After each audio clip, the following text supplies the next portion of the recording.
Welcome to LC Screen Talk. My name is Larry, and this is my review of The Hunger Games: Mockingjay, Part 1. This is the start of how it all ends. They used to shout my name, now they whisper it. I think we were all highly anticipating this third installment to the Hunger Games franchise, and I don't think it disappoints. So definitely check this one out this weekend. But why, you say?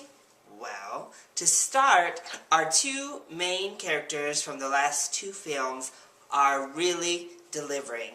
I think Jennifer Lawrence has come into her own as the character of Katniss in Mockingjay. I thought this was by far her best attempt at the character, and she's really embraced Katniss and taken on the persona herself. This is probably, in my opinion, one of the best performances she's given, period. She really delivers an emotional punch. She's strong, she's vulnerable, she's relatable. All the things we love about Jennifer Lawrence in her actual real-day life, she really amplifies here as Katniss. I just thought she was great as a character and really brought Katniss to a relatable factor to us. She's a strong female character, but she's flawed, she's real, and she has fears, she's multi-layered. She's just an actual person put into an extraordinary circumstance. And a lot of that has to do with the writing, but a lot of it has to do with Jennifer Lawrence's portrayal. So I just loved Katniss even more than I already had, and Jennifer Lawrence finally hit it out of the park. But I also thought Josh Hutcherson delivered his strongest performance as Peeta as well. He really, again, just knows how to deliver that emotional punch. Aside from them, the rest of our cast was great as usual. It was really sad seeing Philip Seymour Hoffman up on the screen, but I thought Julianne Moore did a great job. Liam Hemsworth as Gale was finally given a character to work with. He was upgraded to Katniss's side eye candy, to actual character that we get to know. Finnick was great. And Elizabeth Banks really delivered as Effie. She continues to be my favorite character, and she had a small role, but an effective one, and I loved her. And speaking of characters, I really appreciated this film for putting so many strong female roles on display. This is a female-driven franchise with a female action protagonist, but they really went far beyond that and had so many women in varying levels of responsibility throughout the film. And I just appreciated the many depictions of women, the well-roundedness of the female characters, and the well-roundedness of even the male characters. So everybody was fair game here. Everybody came to play. And we were given great characters of both genders on the screen. And I always appreciate a film that does that. And The Hunger Games: Mockingjay did it really, really well in today's film standard. Another off-the-wall thing that I really loved was the music. I thought the score was beautiful. It wasn't overwhelming, and it really highlighted the emotions and the setting very well. And the songs that they plugged in, the song that Katniss sings, I know it's in the book, but it's just really nice, and it was done really, really well for the film. So the music just helps create such a great atmosphere. Now, on to the story. Mockingjay Part 1 really picks up well where Catching Fire left us off last year on that huge cliffhanger. And it keeps that really serious tone, much more somber, much more down to earth. And it just continued to create more political drama, and it kept my interest the entire film. I didn't even think we were nearing the end when it cut us off. That's the second time they've done that to me in a row. It further enveloped me in what was happening in this world. It sucked me in and kept me sucked in. But I think that somber, intense mood kind of also is a negative. To keep the film feeling somewhat minimalistic and stripped down, I think they also closed in the world. In the last two movies, we've really started to build up a big world that these characters live in. Panem felt real, it felt like an actual place to live, and the world building was really fantastic, especially in Catching Fire. This felt more like the original Hunger Games in scope, compared to the grand scope we were delivered in the last film. While I don't think this is a complete negative, because I do think it accomplished the goal of creating a minimalistic world, it didn't feel right after being given this great place in the last film.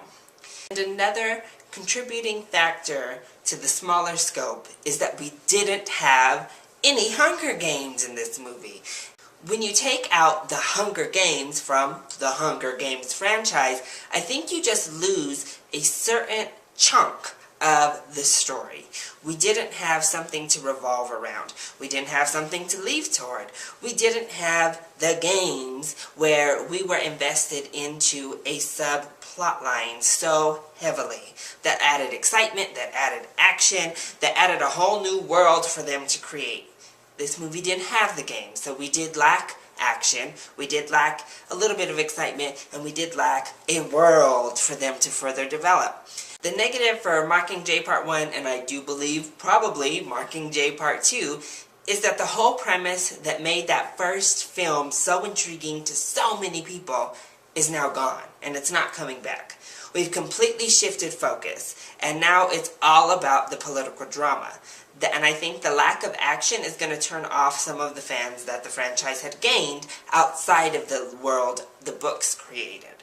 Since we're delving into a political chess match, I also think it struggles to stay relatable.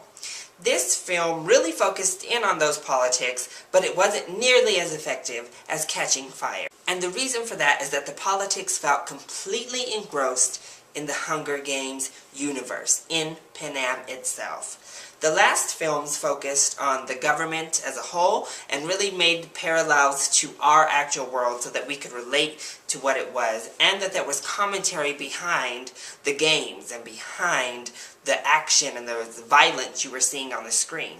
This had a lot of propaganda. It really focused on the propaganda and how the government controls us and manipulates us, as well as warfare and what's fair game and the value of human life was also touched on here, but the rest of it did just feel isolated to propaganda in the world of Panem, and it didn't reach out to us and say, this is our reflection of your society.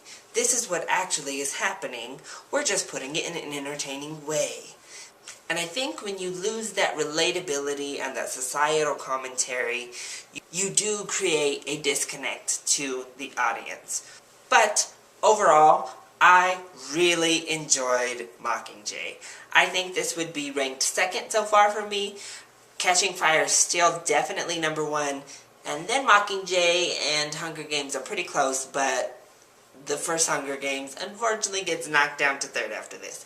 It's exciting. If you liked the first two films, I think you will really enjoy this one.